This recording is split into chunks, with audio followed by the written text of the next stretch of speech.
quiero invitarlo para que demos lectura al pasaje de la Biblia que nos ocupa en esta ocasión. Evangelio de Lucas, el capítulo 1, versos 11 al 13. Esta es la porción bíblica que nos ocupa para traer la instrucción de Dios a nuestras vidas.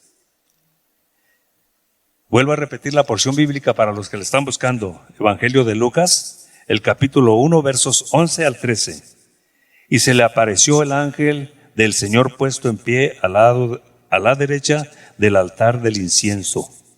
Y se turbó Zacarías al verle, y le sobrecogió temor.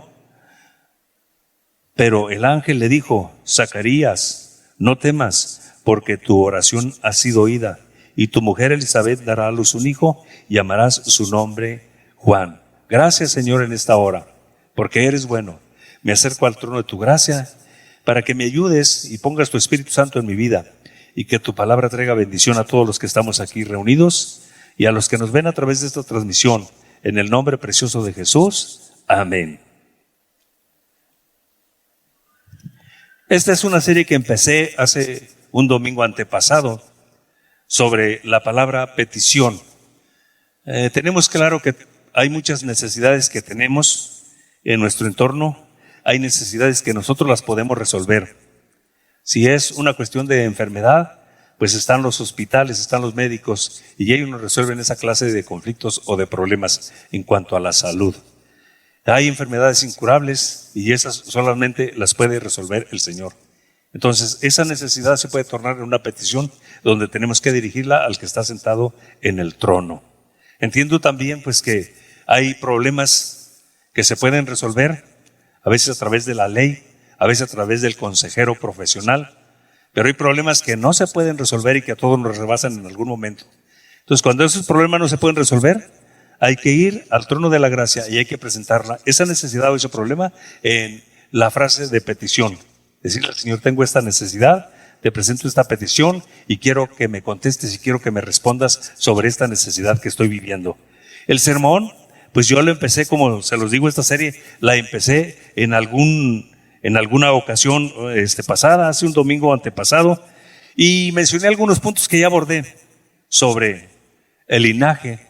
Los que presentaron la petición pertenecían a una familia sacerdotal, tenían testimonio sirviendo a Dios toda la vida, pero había un pero, una necesidad que no les había sido contestada.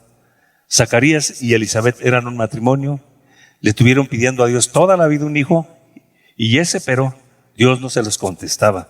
Y Dios vino a contestárselos cuando para el hombre era imposible que se resolviera el problema. Vino a contestarles cuando Elizabeth ya era una ancianita y cuando Zacarías era un anciano.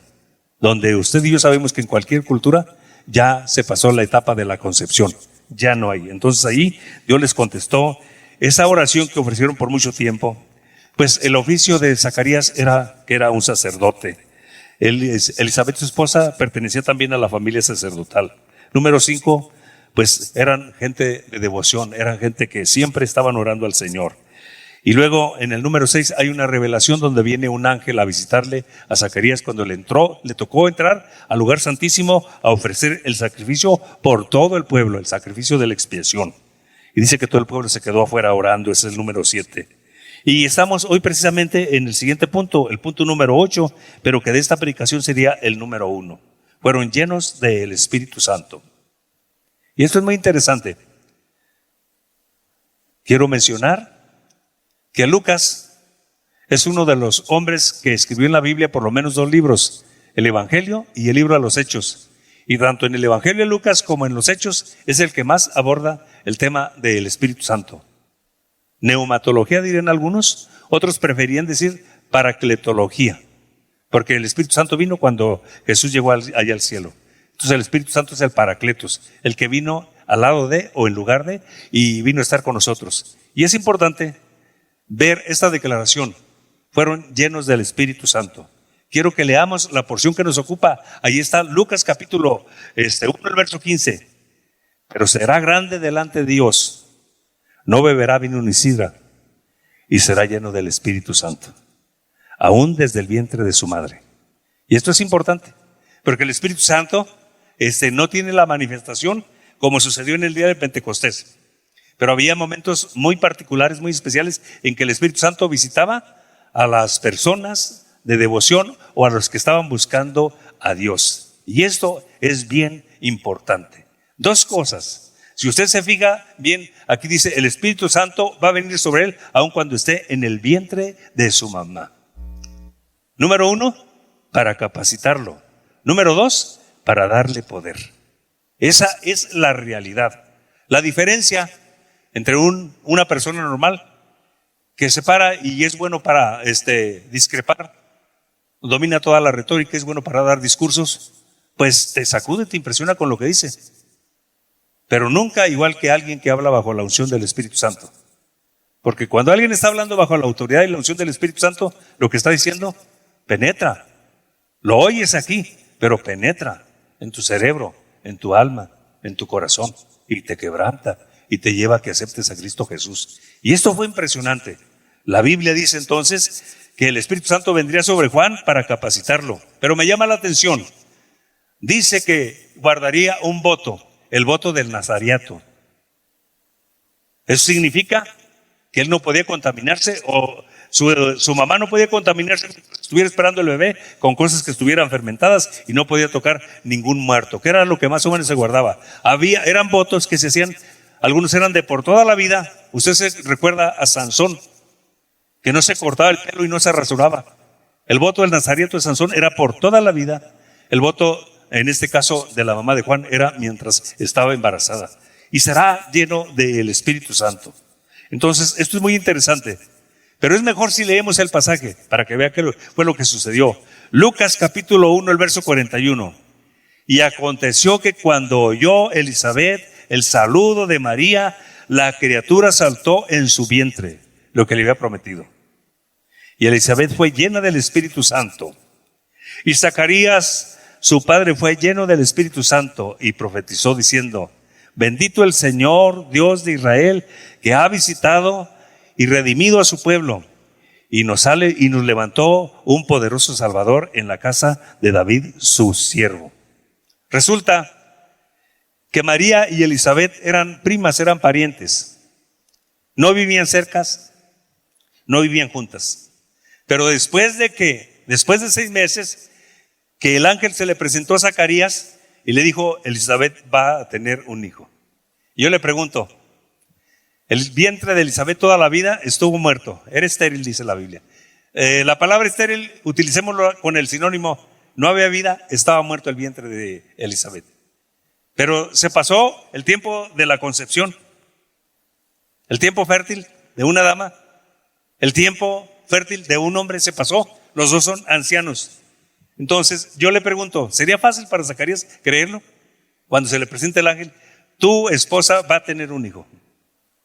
Él tiene referentes muy claros, bien claros. Entonces, esto es importantísimo. Pero 6 meses después, resulta que cuando sale de donde está haciendo el oficio, sale de ahí con un detalle muy importante. Salió mudo, no podía hablar. Pero 6 meses después, el ángel Gabriel, el mismo, visita a María. Salve, muy favorecida, bendita eres tú entre todas las mujeres. Dios te ha escogido a ti. Entre todas las damas, entre todas las mujeres de todo el pueblo de Israel, Dios puso sus reflectores en tu vida y te ha escogido a ti para que seas la madre del Salvador del mundo. Y la preocupación de María dice: ¿cómo será esto? Yo estoy comprometida, pero no estoy casada. Y ya luego dijo: el poder del Altísimo vendrá sobre ti, y el Espíritu Santo será engendrado en tu vientre. Entonces, cuando María recibe ese mensaje, dice: tu parienta, tu prima Elizabeth también está embarazada. Y este es el 6º mes de su embarazo. Pues enseguida ella se fue. Y cuando llega a saludarle, la palabra que se menciona aquí es salve. El griego tal vez sería shalom. Entre nosotros sería buenos días o buenas tardes. O si se utilizaba el lenguaje de la jerga eclesiástico-religiosa, Dios te bendiga. Otros dicen Dios te bendice. Pero es un saludo. Pero en cuanto sale el saludo de la boca de María, cuando le dice Dios te bendiga o buenos días, salve fue lo que le dijo, dice que el vientre que tenía, el bebé que estaba en el vientre de Elizabeth saltó, se movió. Las damas cuando han tenido o cuando han estado esperando sus bebés, De repente le dicen a su esposo, mira, tócame el vientre, se está moviendo. Y ellos saben de esto. Y el esposo le toca y siente los movimientos del bebé. Sucede cuando escuchan la voz del papá, los oídos de mamá le transmiten las emociones al bebé y el bebé reacciona, o cuando escucha a alguien conocido. Pero aquí son parientas, pero no viven juntas, tienen mucho tiempo. Pero lo que sucede, ya sabemos que fue por el impacto del Espíritu Santo. Dice que el bebé saltó y fue llena del Espíritu Santo Elizabeth, y fue lleno del Espíritu Santo Zacarías, y fue el niño lleno del Espíritu Santo. El Espíritu Santo es algo bien elemental en la vida del creyente. El día que usted y yo nos convertimos a Cristo Jesús, la Biblia dice que somos templos del Espíritu Santo. Y por eso Pablo también dice que no lo pongamos triste y que no lo apaguemos. Entonces quiere decir que con algunos detalles que pasan en nuestra vida, lo contristamos, lo ponemos triste o lo apagamos. Pero somos templos del Espíritu Santo, y esa es la diferencia. Hay diferencias entre usted y yo, o entre nosotros los que estamos aquí en la casa del Señor y todos los que no han aceptado al Señor Jesucristo. Número 1, la sangre de Jesucristo nos limpió de nuestros pecados. Número 2, su nombre y mi nombre están escritos en el libro de la vida. Número 3, somos templos del Espíritu Santo. Y no es porque abrazamos una religión, es porque nos acercamos a Dios. Sea bendito el nombre de Cristo Jesús. Pero también muchos hemos sido llenos del Espíritu Santo, y es cuando se habla otro idioma. Y eso es algo bien esencial, bien maravilloso. Me sorprende que cuando pasa eso, Jeremías pronuncia un cántico. Zacarías, pronuncia un cántico llamado el Benedictus. Bendito sea el Dios de Israel, que ha visitado y redimido a su pueblo. Lucas 1:68. Usted y yo sabemos que a uno de los pontífices de la iglesia tradicional, él se cambió el nombre y se puso Benedictus y le agregó un número ahí. No lo inventó. Está en la Biblia, está en todas las Biblias. Benedictus es la expresión de alabanza que utilizó Zacarías cuando Dios le contestó la petición y que se dio cuenta que el mensaje que le daba el ángel era cierto. Bendito sea el Dios. Está adorando. Benedictus se llama. Es una especie de adoración. ¿Sabe una cosa? Que Dios nos diseñó para que le sirvamos, para que creamos en Él. Y Dios nos dio una mente para que razonemos. Pero Dios también nos dio la voluntad para que cuando venimos aquí a la casa del Señor, usted y yo, con nuestra mente, con nuestra voluntad y con nuestros labios, de tiempo en tiempo, digamos, bendito eres, Señor. Glorificado sea tu nombre, mi Dios. Que de tiempo en tiempo digamos, Jesús es el Señor. Que de tiempo en tiempo declaremos, el Espíritu Santo es Dios. Es una forma de glorificarlo. Cuando los discípulos le dijeron a Jesús que los enseñara a orar, ¿sabe con la frase que empezó? Padre nuestro que estás en los cielos, santificado sea tu nombre. Está diciendo exaltado, maximizado, adorado seas. Eso es algo muy especial. Será lleno el Espíritu Santo. La plenitud de la que habla aquí en esta ocasión no es para santificación, sino es un poder profético que vendría, como vino en Jeremías y le dijo, he aquí, como vino en Jeremías, sin Jeremías, como vino en Jeremías, dice, desde que estabas en el vientre de tu mamá te conocí, y desde que estabas en el vientre de tu mamá te santifiqué. Pero luego le dice, te di por profeta a las naciones, te di un poder profético para que vayas y destruyas y edifiques y confrontes al pueblo. Con Juan es un poder profético el que está viniendo. Cuando dice, será lleno el Espíritu Santo cuando esté en el vientre de mamá. Lo que significa que alguien que está lleno del Espíritu Santo, de repente puede estar viendo a las personas y puede pronunciar un nombre. Me refiero que no es el pastor de la iglesia que conoce algunos de los nombres y algunas de las personas. Es alguien que viene de afuera, pero está lleno del Espíritu Santo. Y hay algunos dones del Espíritu Santo que están en su vida. Tiene la palabra y ciencia. Y de repente cuando está predicando, el que está predicando pronuncia un nombre de una persona. Dice, fulano tal está aquí. Tiene esta y esta necesidad, tiene este y este problema. Está desesperado, le puede pasar esto, pero Dios te dice en esta ocasión esto. Y suelta la palabra. Eso es la diferencia. Entonces con Juan y con Jeremías pasó y les dio un poder maravilloso para profetizar. Y vuelvo a repetir el texto. Y aconteció que cuando oyó Elizabeth el saludo de María, la criatura saltó en el vientre y Elizabeth fue llena del Espíritu Santo como lo fue el bebé. Pero en esa cuestión de la petición, también, si usted se fija, en la petición por la que duró Zacarías orando muchos años. Pues la etapa de concepción, si se habían casado a los 20, ya usted sáquele cuentas cuánto tiempo duraron orando. Llegó el momento que tal vez dejaron de orar. Cuando se pasó la etapa de la concepción, a lo mejor ya ni retomaron la petición.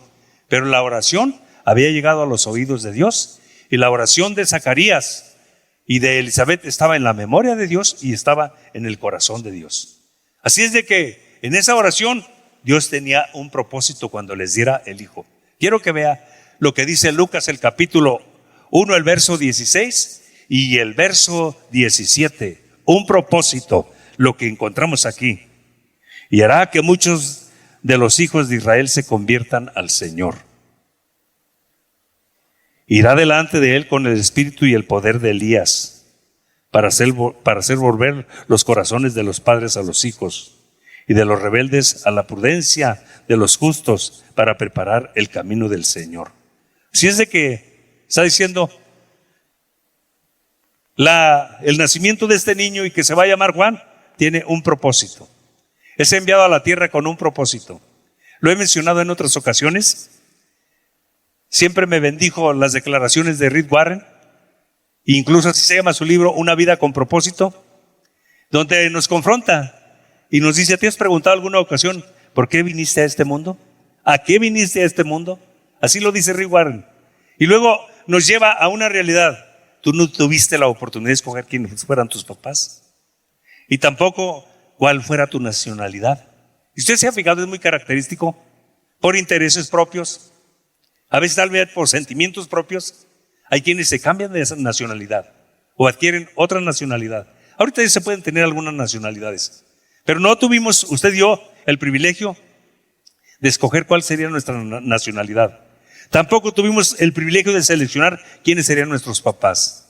Es muy común que en la adolescencia, y a lo mejor en alguna otra etapa de la juventud, hay hijos que se avergüenzan de los papás. Ojo, cuidado.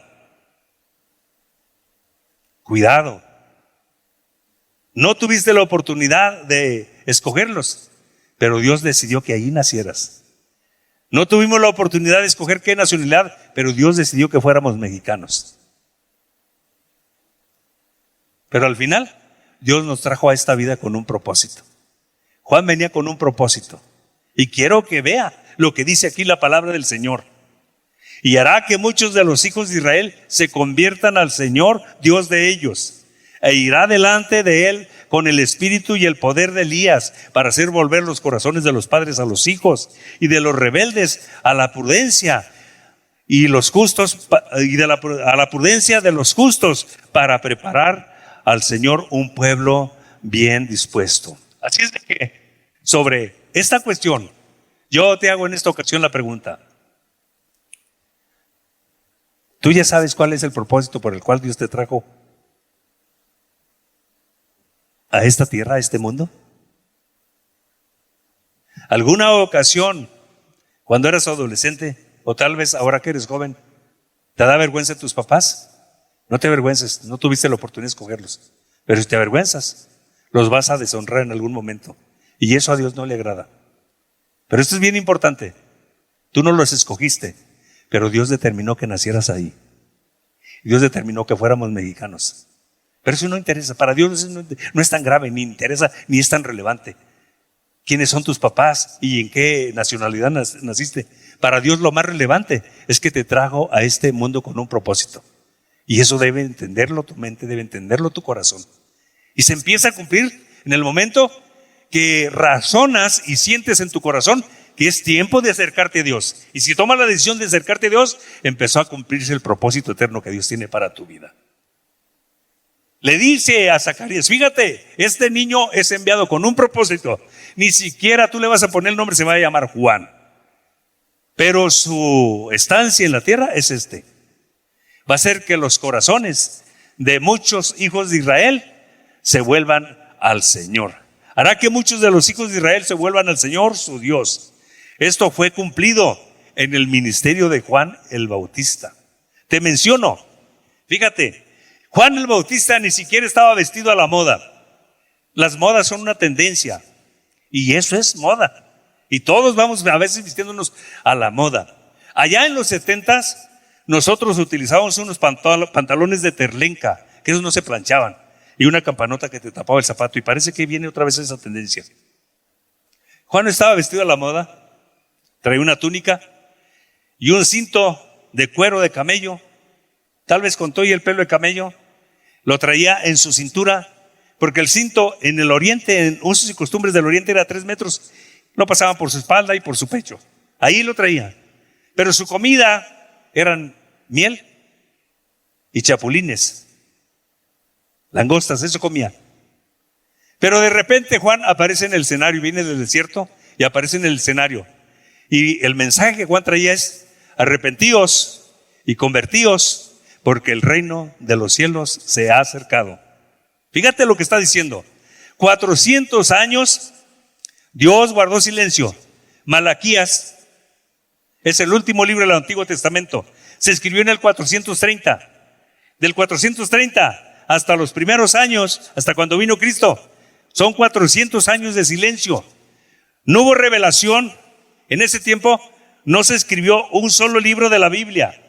Por eso están los libros deuterocanónicos que se escribieron en ese inter, pero sin la revelación de Dios. No se escribieron libros. No había profetas. Hasta la aparición del ángel Gabriel con el sacerdote ahí en ese momento. Entonces, esto es bien interesante. Aparece Juan, no vestido conforme a usos y costumbres de aquel tiempo. Vestidos toscos.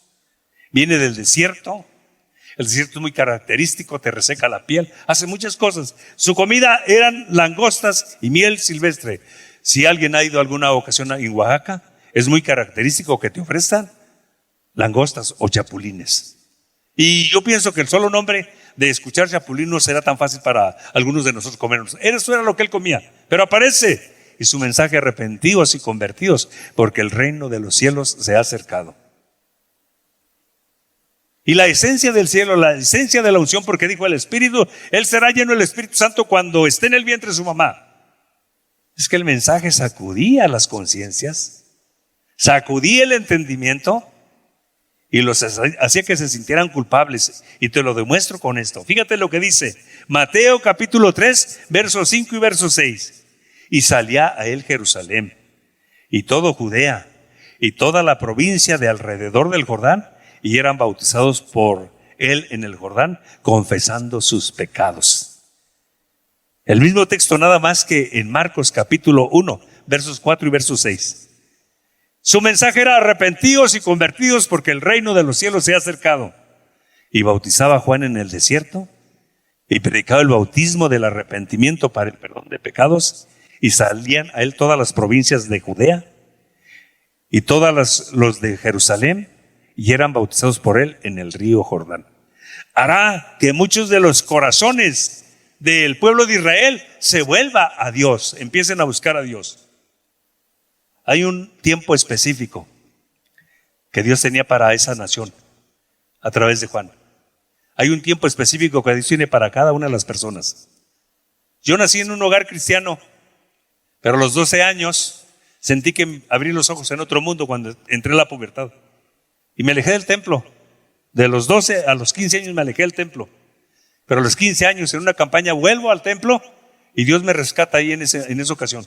Entonces entendí que fue mi momento de yo entregarle mi vida a Dios. Y los que estamos aquí, hubo un tiempo específico, un punto de referencia en el que Dios empezó a trabajar antes contigo, pero hubo un momento específico en el que Dios te dijo: ya. Y caíste de rodillas o a veces hasta de pie. Y empezaste a llorar y ni pronunciamos bien la palabra perdóname, pero el corazón estaba quebrantado. Y en ese momento vino la salvación. Así en esa ocasión el mensaje era contundente, la gente lo escuchaba y venían por grandes multitudes a bautizarse y a convertirse. El propósito: irá adelante el Señor como el precursor del Mesías, anunciando su venida con el espíritu y el poder de Elías. Esto significa que vendría con una unción especial. Se menciona en Malaquías 3:1 y se menciona en Malaquías 4, 5 y 6. Vamos a leer Malaquías capítulo 4, el verso 5 y el verso 6. Les vuelvo a repetir que Malaquías anunció que vendría Juan el Bautista 430 años de que viniera el ángel Gabriel y le dijera a Zacarías: tu esposa Elizabeth va a tener un niño y se va a llamar Juan. 430 años. Fíjese lo que dice Malaquías. He aquí que yo envío el profeta Elías antes que venga el día de Jehová grande y terrible. Y él hará volver el corazón de los padres hacia los hijos y el corazón de los hijos hacia los padres.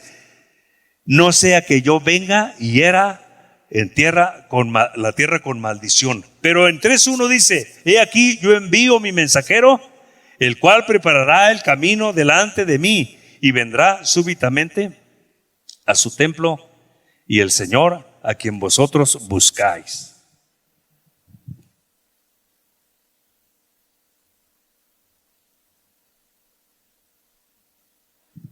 Entonces, en este pasaje nosotros vemos que el propósito eterno de la venida de Juan estaba escrito en el cielo. El propósito eterno de que usted y yo estemos aquí en la iglesia y que seamos mexicanos de Dios se ha empezado a cumplir.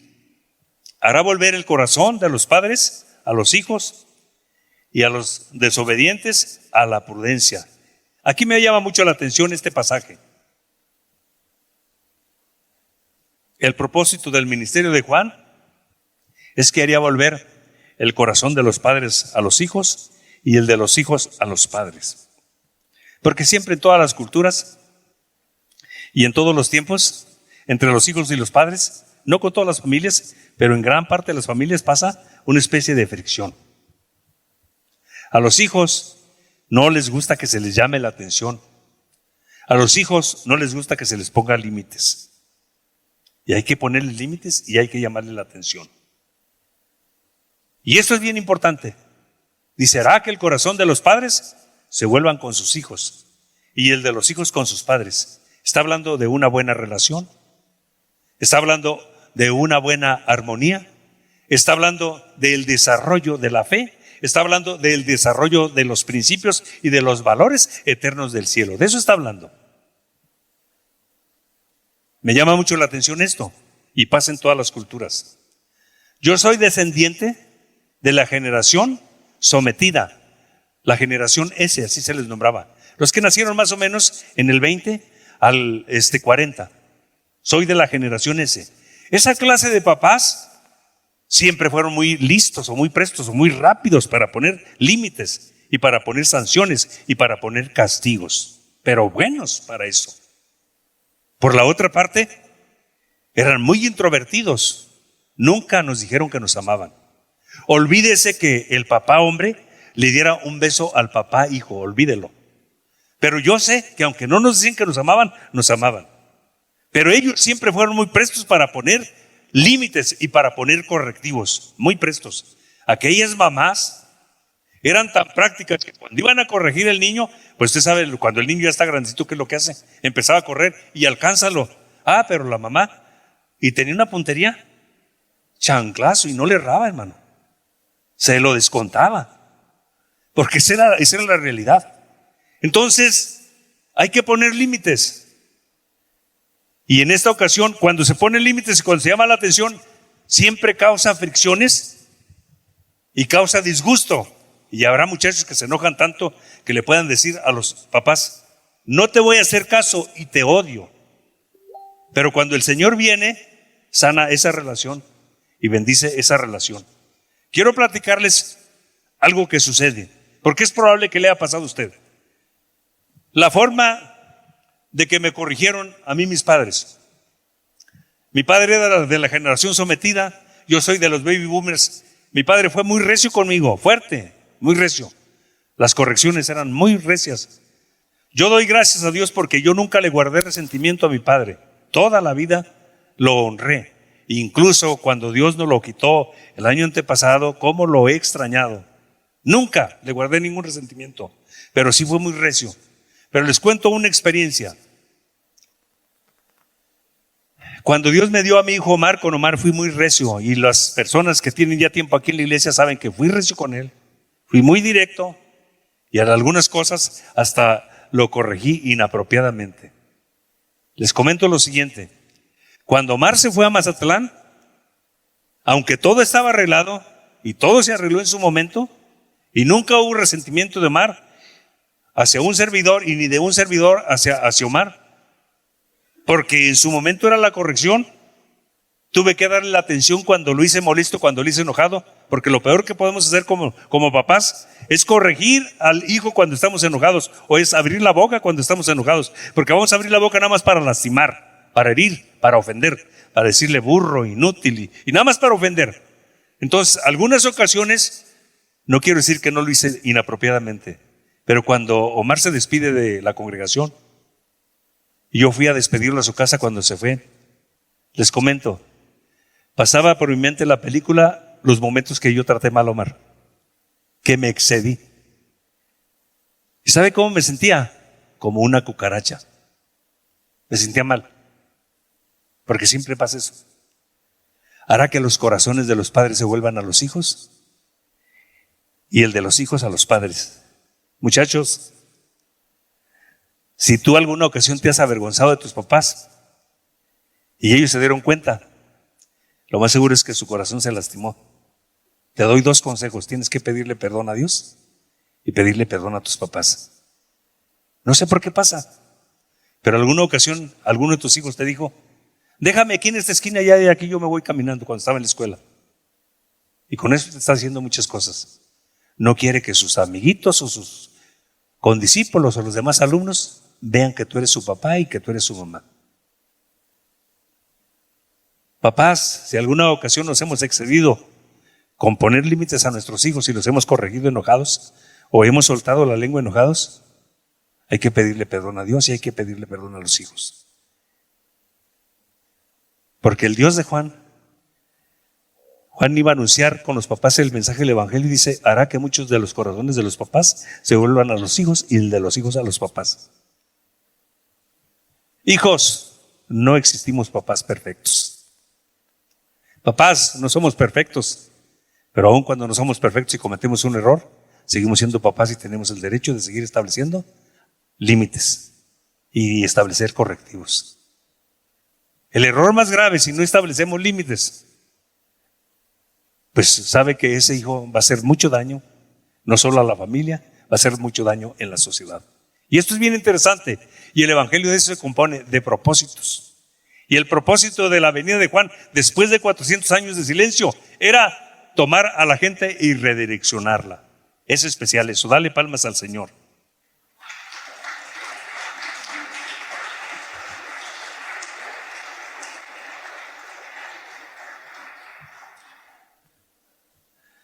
Venía con una misión muy especial, con el ministerio semejante al de Elías y con el espíritu que tenía él, es una unción fuerte, una unción maravillosa.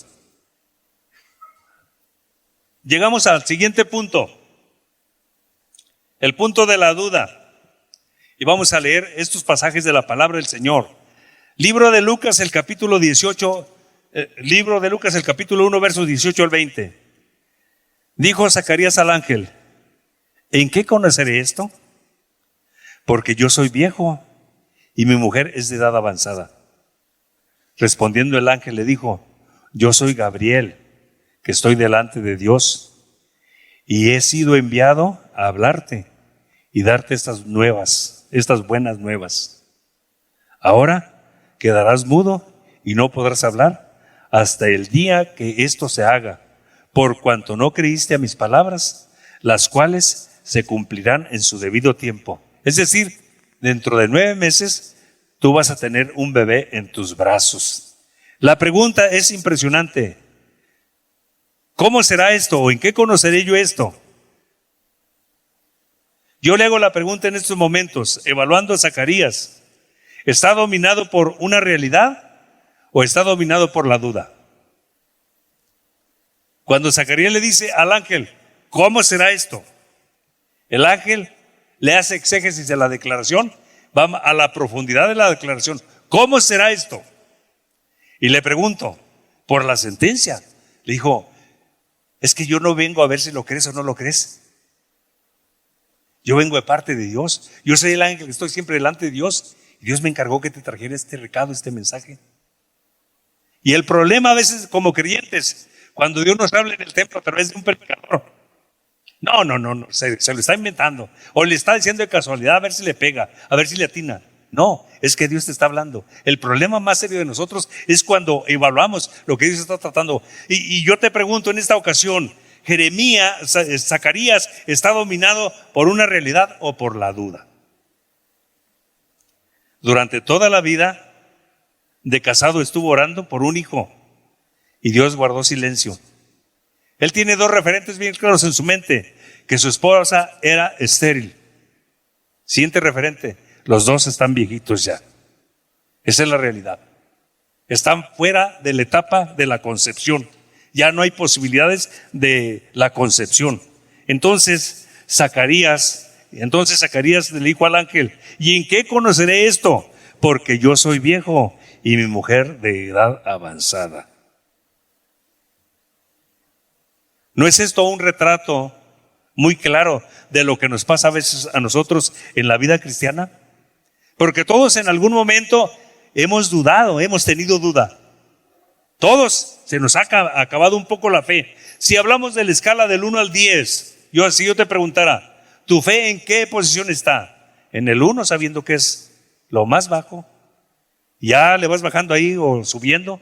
¿En el 2 o en el 3? ¿Hasta dónde está tu fe? En el tiempo de nuestro Señor Jesucristo vino un hombre con una necesidad. Si crees, todo te será hecho. Y el hombre dijo, creo. Pero luego también agregó, ayuda a mi incredulidad. Creo, pero no en la totalidad. Creo en un 2 apenas. Y en esa otra parte donde yo no alcanzo a creer, ayúdame en esa incredulidad. Y todos pasamos en ese momento en que en la cuestión de la fe, se llena de polvo o la fe se tambalea. Y no es tan fácil creer en las promesas de las Sagradas Escrituras, no es tan fácil creer en el poder de Dios y no es tan fácil creer que Dios es absoluto y es el Todopoderoso. Entonces, y ya ha pasado con muchos. Lo encontramos con Pedro. Usted y yo conocemos ese pasaje.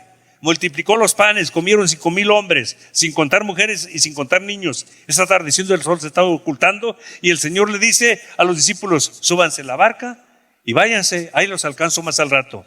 Si está oscureciendo, el Señor Jesús se va al monte y se va a orar. Y esto me bendice. Es el Hijo de Dios. Si hay alguien que no necesitaba orar, es Jesús, pero Él oraba. Y esto es un ejemplo que nos sacude a todos. Y debemos imitarlo. Se fue a orar. Si el sol se está metiendo. Y luego Marcos dice que los vio desde donde estaba, en el mar de Galilea. Dicen que el mar de Galilea no era tan grande y que no era mar, que era un lago.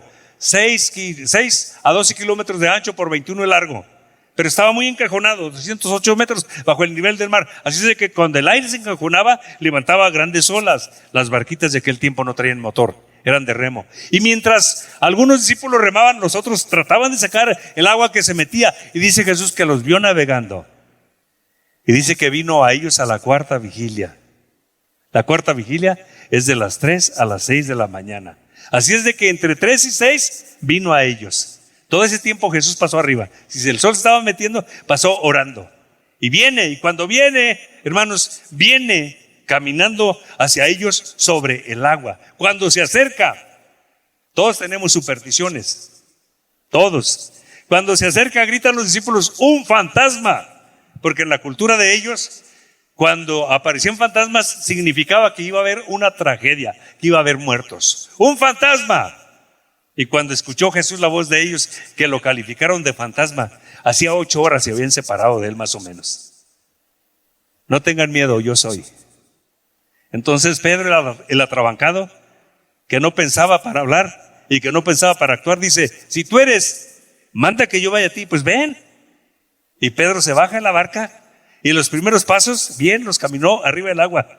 Pero luego le llegó a los tobillos, luego a las rodillas, luego a la cintura. Y cuando siente el agua acá en el pecho, dice, ayúdame que perezco.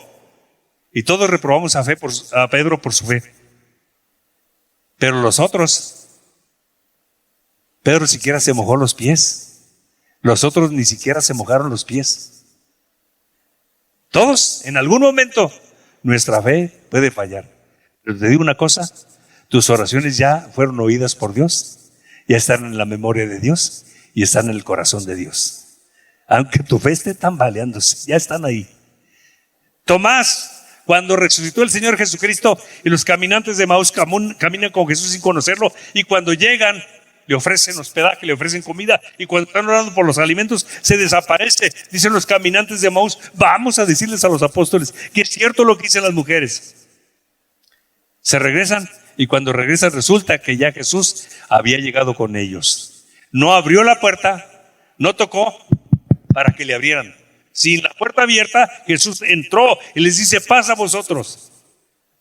Cuando llega Tomás, no sé si en la misma noche, no sé si el día siguiente, le dijeron: el Señor ha estado con nosotros.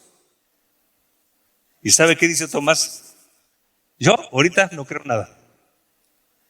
Si no meto mi dedo ahí donde le perforaron, no lo creo. Es más, también necesito meter mi mano donde le perforaron con la lanza y el costado. Yo solamente así creería que ha resucitado. Impresionante, porque 8 días después se presenta Jesús y se dirige luego a Tomás: Tomás, ven, acércate, mete tu dedo aquí donde pusieron los clavos y mételo acá en el costado.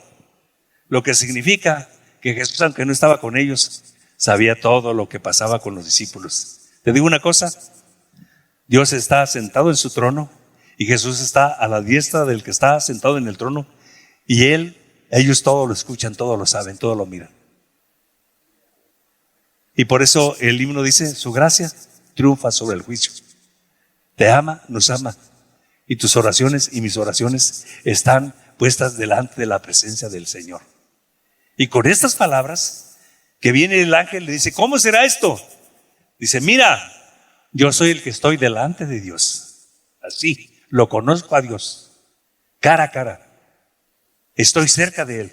Y Él, de sus labios, me dijo que te trajera este mensaje. Entonces, no te voy a explicar más. Te vas a quedar mudo 9 meses. Y el día que nazca tu bebé, se va a desatar tu lengua con el cántico de Benedictus. Bendito sea el Señor. Y esto es impresionante, esto es maravilloso.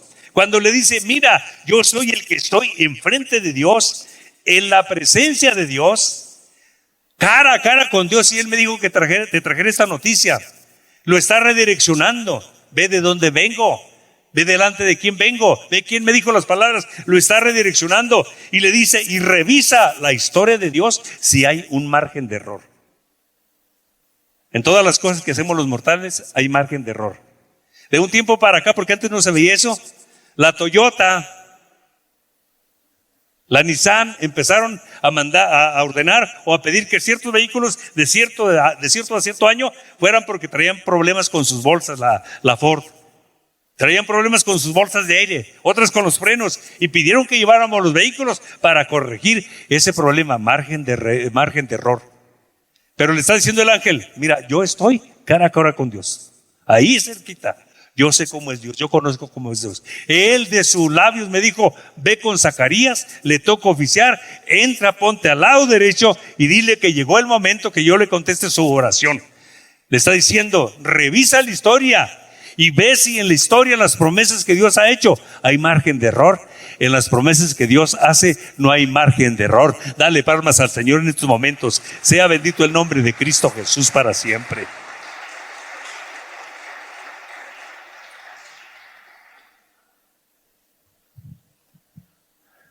Finalmente, el último aspecto, el último punto, el cumplimiento de la promesa. Lucas capítulo 1, el verso 24 y el verso 25. Después de aquellos días concibió su mujer Elizabeth y se recluyó en casa por 5 meses, diciendo: así ha hecho Jehová el Señor en los días en que se dignó quitar mi afrenta entre los hombres. Se encerró, en otras palabras, por 5 meses para no causarse a sí misma ningún perjuicio de peligros de aborto, para no exponerse a ninguna contaminación natural que pusiera en peligro la vida del nazariato, porque Dios le había dicho: tú no vas a comer nada que esté fermentado. No vas a poder participar de nada de eso y no vas a poder tocar ningún muerto. Número 3, hay quienes opinan que también se escondió por lo menos esos 5 meses por modestia o por el morbo de la gente. No lo dice la Biblia, pero usted cree que no había morbo en la gente. ¿Cómo se verá la viejita embarazada? Para que vean. Cuando hay un accidente en una carretera, aquí en el periférico, enseguida se hace una congestión de tráfico. A veces es porque te dejan un solo carril, pero a veces es porque todos los que vamos pasando le damos más despacito para ver qué fue lo que sucedió. El morbo. Se escondió. ¿Cómo se verá la viejita embarazada? Pues ¿qué le interesa a la gente cómo se vea? Hay que remarcar el milagro. Hay que remarcar que Dios contestó una oración. Y es que la escala de valores que tenemos las personas es tan diferente. Cada quien ve lo que quiere y ve las cosas como quiere. Cada quien ve las cosas a su manera. Y esa es una gran realidad. Pero María, de algo que está muy satisfecha, dice: quitó mi afrenta, contestó nuestra oración. Y es el momento de darle gloria a Dios por que nos contestó nuestra oración. Así es de que te digo esta hora, tus oraciones han sido escuchadas por Dios, están en la memoria de Dios y están en el corazón de Dios, y Dios las va a contestar. ¿Quieren estar en pie en estos momentos? Sea bendecido el nombre de Jesús.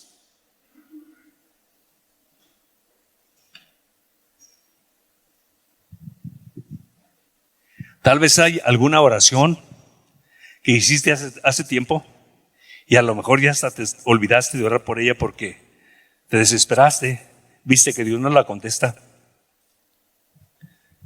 Otra lección en este momento es que Zacarías era un sacerdote. Zacarías y Elizabeth estaban acercados a Dios, estaban consagrados a Dios, servían a Dios y estaban orando por una petición y Dios no les contestaba.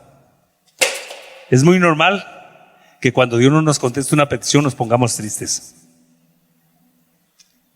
Afecte nuestra fe y afecte nuestro deseo de seguir creyendo en Dios y afecte nuestro deseo de seguir sirviendo a Dios.